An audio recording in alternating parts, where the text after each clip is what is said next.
1993 से लेकर के एक तो फेज बिहार में चल रहा था, जातिवाद चरम पर था, जातीय हिंसा भी अनेक जिलों में उस समय बहुत उसका गहरा प्रभाव था। जब कानून को सही तरीके से आप लागू करने की कोशिश करेंगे तो बहुत लोग ऐसे हैं जो नहीं चाहते हैं। बिहार आज भारत का सबसे पिछड़ा राज्य है। बिहार में किस प्रकार से राजनीति अभी चल रही है, कैंडिडेट अगर हमने अच्छा दिया लेकिन उसके जाति के लोग नहीं हैं, चुनाई नहीं जाएगा। बिहार प्राचीन काल में यदि आप जाएंगे तो पाएंगे जातियां थी लेकिन ऐसा जातिवाद नहीं था। और यदि चाणक्य की बुद्धि इतनी छोटी होती तो बड़ा चंद्रगुप्त महान कहां से आते? अपने जीवन काल में बिहारी शब्द को पुनः सम्मान का प्रतीक बनाने में मेरी कोई भूमिका होगी तभी अपने जीवन को सार्थक मानूंगा। इस न्यूज के प्रायोजक है अफजल फर्नीचर। 2003 में IPS में उस समय 93 से लेकर के एक तो फेज बिहार में चल रहा था, जातिवाद चरम पर था, जातीय हिंसा भी अनेक जिलों में उस समय बहुत उसका गहरा प्रभाव था। मुझे याद है IIT में कुछ छात्र थे जो उस समय IIT में थे, लेकिन नरसंहार जब कभी जहानाबाद में या गया में होता था तो उनका भी नाम उसमें केस में पड़ जाता था। इस प्रकार का वहाँ समय चल रहा था। जब कानून को सही तरीके से आप लागू करने की कोशिश करेंगे तो बहुत लोग ऐसे हैं जो नहीं चाहते हैं, उनसे संघर्ष भी होता। लेकिन बिहार में किस प्रकार से राजनीति अभी चल रही है, और यदि ऐसा चलता रहा तो पॉलिटिकल जो भी पार्टी है उसके लिए आसान क्या होगा? एक बड़ा विजन लेकर आए बिहार को बढ़ाने का, उस पर काम करें, या आसान ये होगा कि समाज को बांटे और उस पर काम करें? क्या होगा? सोचने वाली बात। और यदि कोई पार्टी अगर अच्छा भी करना चाहती है तो भी उसको एक्सेप्ट करना होगा कि समाज इस प्रकार से बटा हुआ है, उसी प्रकार से उसको कैंडिडेट देने होंगे। कैंडिडेट अगर हमने अच्छा दिया लेकिन उसके जाति के लोग नहीं हैं, चुनाई नहीं जाएगा। तो जब तक बिहार में ऐसा परिवर्तन नहीं होता है तो राजनीति में आके परिवर्तन कैसे लाया जा सकता? परिवर्तन तो तब आएगा जब बड़ा सामाजिक परिवर्तन, और उसका मूल बिहार में है। बिहार प्राचीन काल में यदि आप जाएंगे तो पाएंगे जातियां थी लेकिन ऐसा जातिवाद नहीं था। ऐसा जातिवाद उस प्राचीन बिहार में रहता, हम तो वैशाली की भूमि पर, उस प्राचीन बिहार में यदि ऐसा जातिवाद रहता तो वैशाली तो कभी स्थापित होती ही नहीं। अलग अलग जाति के लोग पूरे उत्तर बिहार के क्षेत्र से, उत्तर में हिमालय, दक्षिण में गंगा, पूर्व में कोसी, पश्चिम में गंडक स्थापित थी। 7,707 गणराजा चुने जाते थे और प्रतिवर्ष चुनकर वैशाली के संथागार में, बगल में राजा विशाल का गढ़ है, देख सकते हैं, अपने गणाधिपति को चुनते थे बिना विवाद। जिस जमाने में माइक भी नहीं था, छोटे से सभागार में माइक में कितनी समस्या होती है बात करने में, देख सकते हैं। उस काल में जब इस प्रकार का माइक भी नहीं था तो वैशाली के लोग किस प्रकार निर्णय लेते थे। इस प्रकार का जातिवाद अगर बिहार में रहता तो मगध में नंद वंश का उदय तो संभव ही नहीं। सबसे निम्न वर्ग का व्यक्ति शासक हो सकता है, ऐसी अवधारणा तो पूरे विश्व में नहीं थी। लेकिन बिहार में शासक बने भी और लंबे समय तक शासन करते रहे। यदि इस प्रकार का जातिवाद रहता तो आचार्य चाणक्य भी सोचते कि हम तो अपने ही जाति के युवक को खोजें। और यदि चाणक्य की बुद्धि इतनी छोटी होती तो बड़ा चंद्रगुप्त महान कहां से आते? अलग लोग थे हम, अलग सोचते थे, तो बिहार ज्ञान की भूमि के रूप से जानी गई। जब न ऑक्सफोर्ड था, न कैम्ब्रिज थी, नालंदा और विक्रमशिला विश्व भर के लोग पढ़ने आते थे। उद्यमिता की भूमि के रूप में जानी गई। जब इस प्रकार के मार्ग नहीं थे, जिस समय इस प्रकार के मार्ग नहीं थे, तब विश्व भर से लोग चंपा में व्यापार करने आते थे, जिसके अवशेष आज भागलपुर में पड़े। तो समझने वाली बात यही है कि हम कुछ अलग कर रहे थे तो अलग कीर्तिमान स्थापित कर रहे थे। अखंड भारत की हमने स्थापना की, विश्वविद्यालय हमने दिए, विश्व को हम लोगों ने शून्य दिया जब अलग सोचते थे। आज उसी बिहार में यदि हम जाति से ऊपर नहीं सोचेंगे तो कहाँ बिहार बदलेंगे?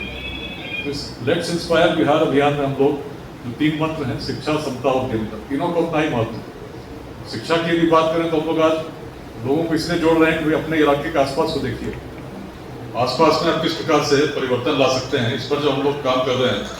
तो बहुत सारे संस्थान, बहुत सारे व्यक्ति आसपास के बच्चों को जो सक्षम नहीं है उनको पढ़ाने के लिए भी सामने आए। आज 14 जिलों में 27 केंद्रों पर निःशुल्क पाठशालाएं चल रही हैं, जिसमें 22 पाठशालाएं महिलाएं चलाती। मुझे प्रसन्नता है कि आज लगभग 2,25,000 के आसपास की संख्या व्हाट्सएप में है, जिसमें कि बिहार के सभी जिलों में तो है ही। दिल्ली, मुंबई, हैदराबाद, चंडीगढ़ इस प्रकार के शहरों में भी बड़ी संख्या में बिहार के लोग आज जुड़े हैं, अनेक कार्यक्रम हुए हैं। आज इस मुख्य उद्देश्य के साथ आपके बीच हूँ, उद्यमिता। इसकी आवश्यकता क्यों है?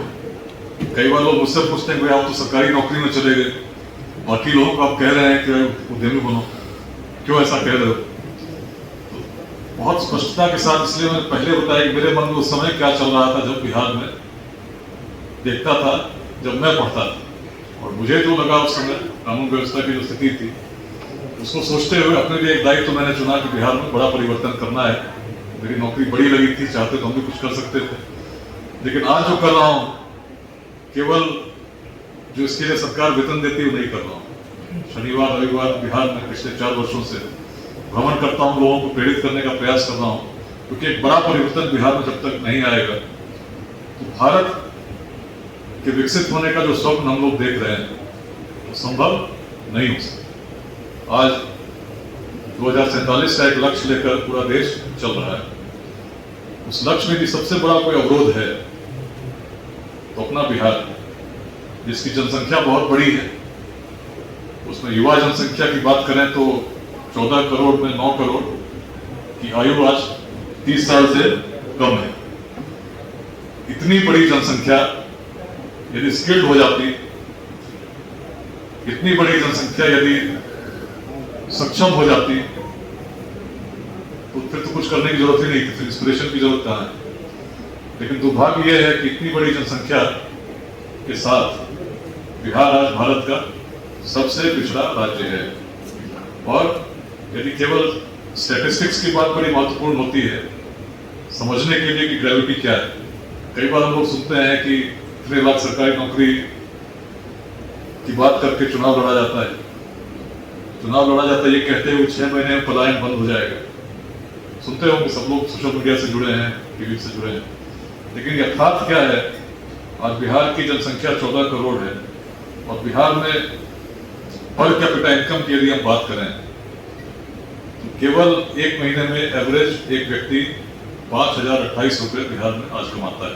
तो व्यक्ति को यदि बिहार में 5,000 कमाने का अवसर है और दिल्ली जाकर 38,000 कमा सकता है, एवरेज आदमी कमाता है, तो व्यक्ति कहाँ जाना चाहिए?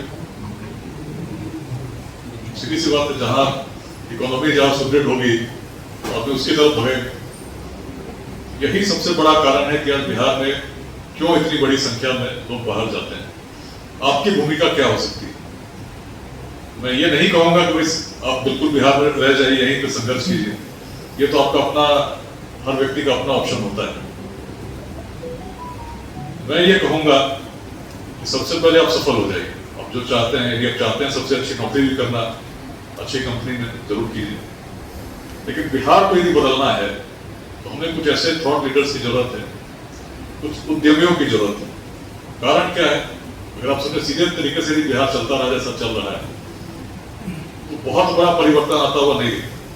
10 साल की बात तो मैंने आपको बताई। अगर 15% ग्रोथ के साथ भी हम बढ़ते हैं तो क्या बिहार बदलेगा? क्या पलायन रुकेगा? चीजें बदली हैं। जब मैं बगहा में एसपी था 2006 में, मुजफ्फरपुर से जाने में 6 घंटा लगता था, बेतिया से बगहा जाने में 3 घंटे लगते थे। रोड की यह स्थिति थी।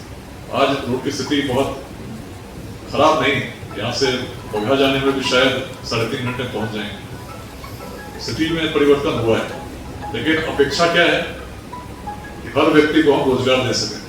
संख्या है 14 करोड़, तो 9 करोड़ की आयु 30 साल से कम। एक बड़ा डेफिसिट है, एक बड़ा गैप है बाकी राज्यों में और बिहार में। यदि अपने जीवन काल में बिहारी शब्द को पुनः सम्मान का प्रतीक बनाने में मेरी कोई भूमिका होगी, तभी अपने जीवन को सार्थक मानूंगा।